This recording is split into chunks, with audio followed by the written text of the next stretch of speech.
going on, guys? Happy Sunday as always, and a very happy Memorial weekend.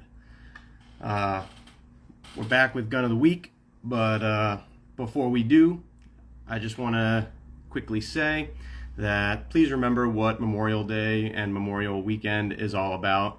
It's not about booze cruising on the boat and you know, enjoying life in that respect. It's about paying tribute to the soldiers and the people that have come before us, that fought for us to give us the freedoms that we have today. So just remember those that did not make it home, their mothers, fathers, brothers, sisters, children that did not make it home from all the wars that we've had throughout our history. So just take a second to remember them and thank them for their service and all that good stuff. So just don't lose sight of that and what that's all about. Day off of work is cool, but let's remember why we have that day.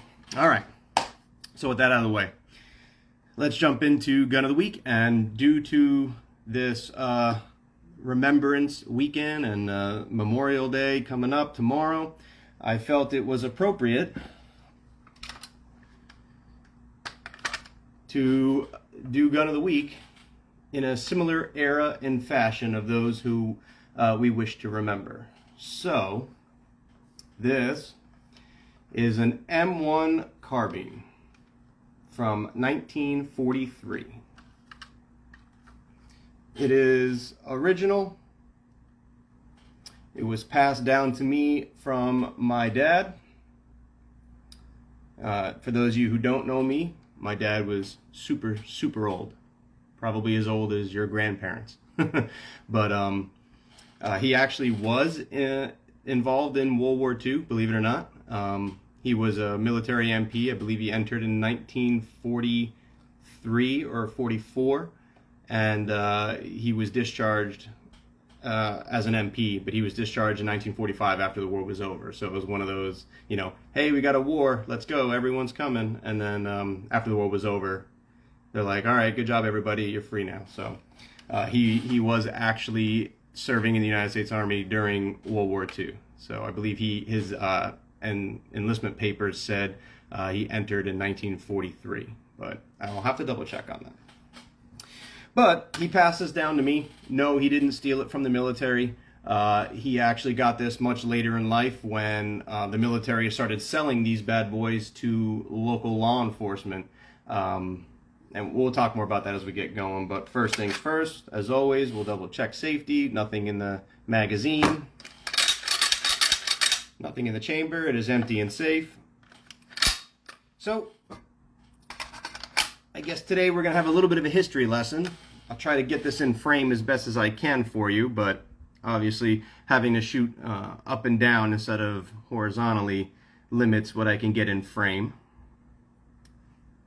But yeah, so this is an M1 Carbine.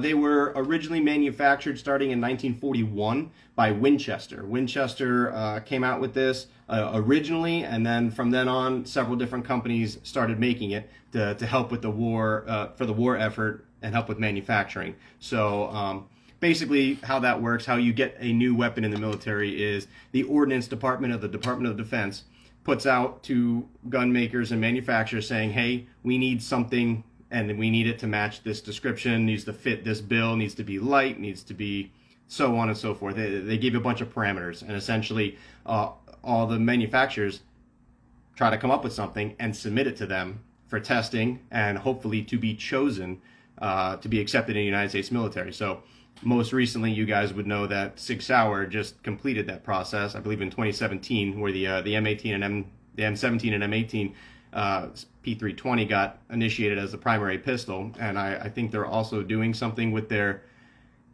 M7, I think it's called, or basically the oh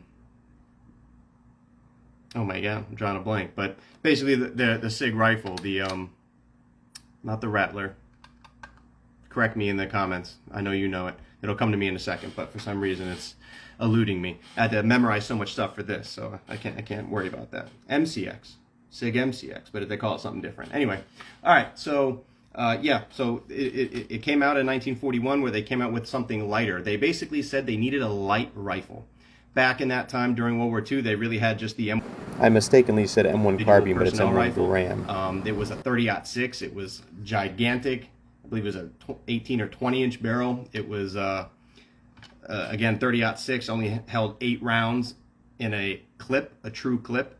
And it had a bandolier and all that good stuff. And just to give you guys an idea of what that kind of looks like, this is a 308, which is almost the exact size of a 30-06. It's very, very similar. This is chambered in 30 caliber. So you can see there's quite a bit of difference. So basically what the Army wanted was something to bridge the gap between the true battle rifle, which was the 30-06, the M1 Garand, and maybe like a pistol. You know, officers and people in the rear with the gear were often issued pistols, or maybe a Thompson submachine gun, a 45 caliber, just to kind of have with them for personal defense, just in case, you know, they broke through or got ambushed or something like that, the enemy. So they said, we need something that's a little bit smaller than the M1 Garand. So they put their heads together, and Winchester came out with the M1 carbine. And then in 1943, Inland Manufacturing, which was a division of General Motors, started manufacturing the M1 carbine, just to Winchester spec, how they gave it out. And it was them just doing their part to help get guns in the hands of our soldiers. So that's what this one is. This one is an Inland Arms, manufactured in 1943. I was able to search the serial number and confirm that. It was a period correct, labeled 1943. Additional 2 magazine holder on the back here.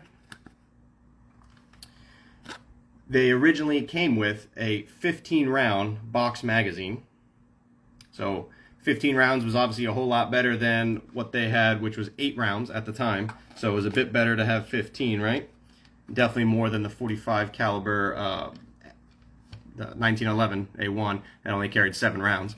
So this was definitely bridging that gap and filling that need. It was much lighter. This is about 7.5 pounds. Versus I believe the M1 Garand is about 9 to 12 pounds. I'd have to double check on that, but much heavier, much longer. The ammunition is a whole lot lighter, so that meant that soldiers were able to carry more ammunition.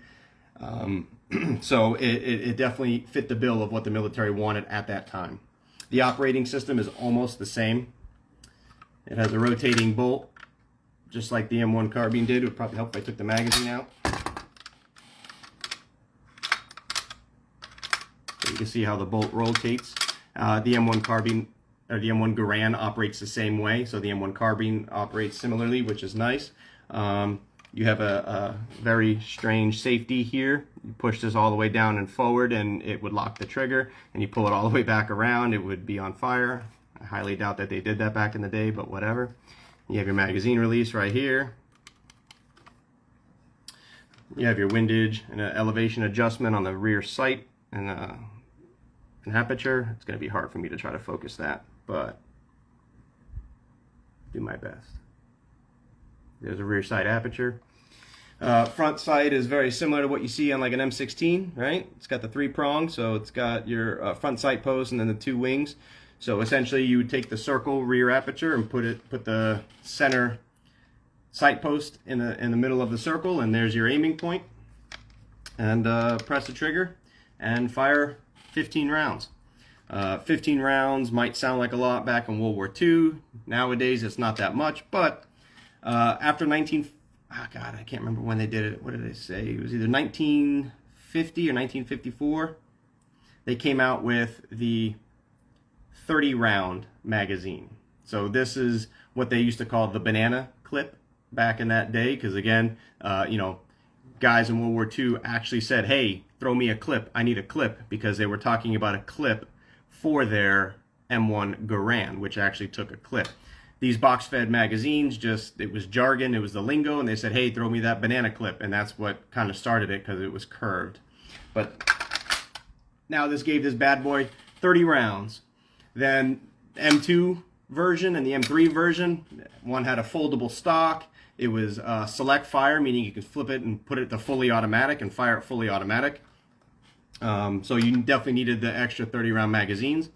And believe it or not, this weapon saw service all the way from World War II all the way up until the Vietnam War.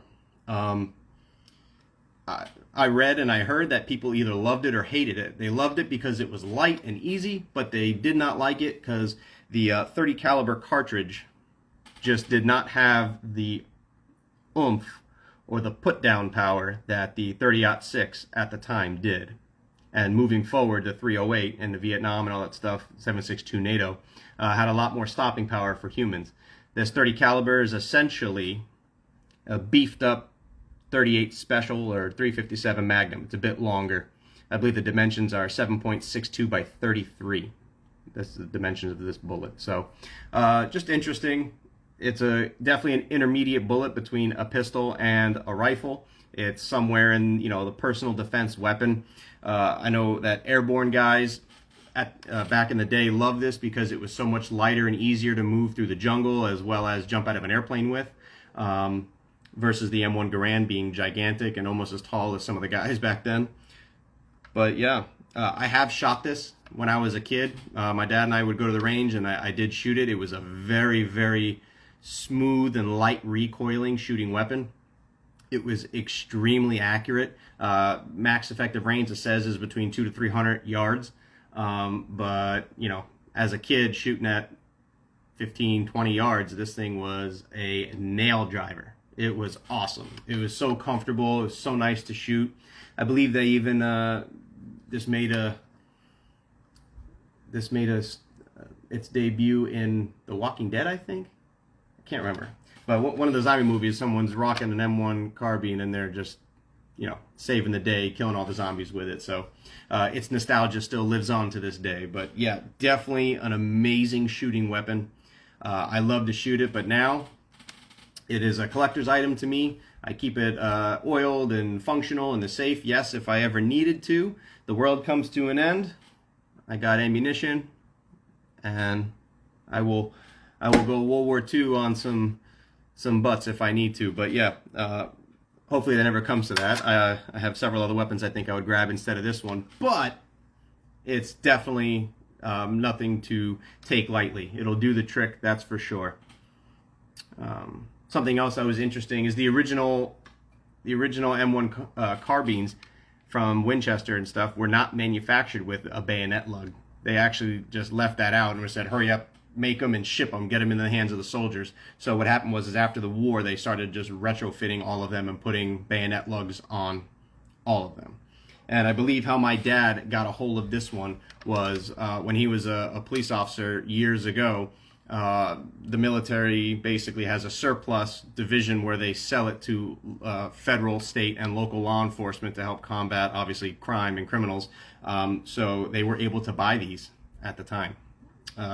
So he probably bought it, I don't know when, but I bet it was crazy cheap. I'm sure it was $100. I don't know, something crazy back in that day. But today they can fetch a pretty penny, depending on the manufacturer, the date, and the condition it's in. They can get all of, you know, collectors will pay good money for them. But I was able to secure at gun shows original magazines. These are one of the old school original 30-round magazines. I have 3 of the original 15-round box magazines that came with it. Original GI sling, and then the original GI buttstock magazine holder, or maybe this was meant to go on their belt. I don't know. I just put it on the buttstock because that's where I would like it if I needed it. I always have an extra 2 mags. So yeah, that's my M1 carbine. I felt it definitely appropriate, being that it is Memorial Weekend. So it is stamped U.S. government 30 caliber on there. I don't know if it'll focus, if you can see it, but it's on there. Alrighty, well, appreciate you all stopping by and joining me again. Make sure that you give a brief moment of silence for those that have sacrificed their lives for us and our freedoms that we have today, and stay safe out there. Let me know if you guys need any training or have any questions. Again, www.oneshotdefense.us. I do have training classes happening all the time now, both at Gun World. I also train over at Founders, and then I also train up at Okeechobee Shooting Sports. So let me know. We'll get better together. Be sure to like, share, and subscribe on the video, and I appreciate you guys hanging out. I'll see you guys next week.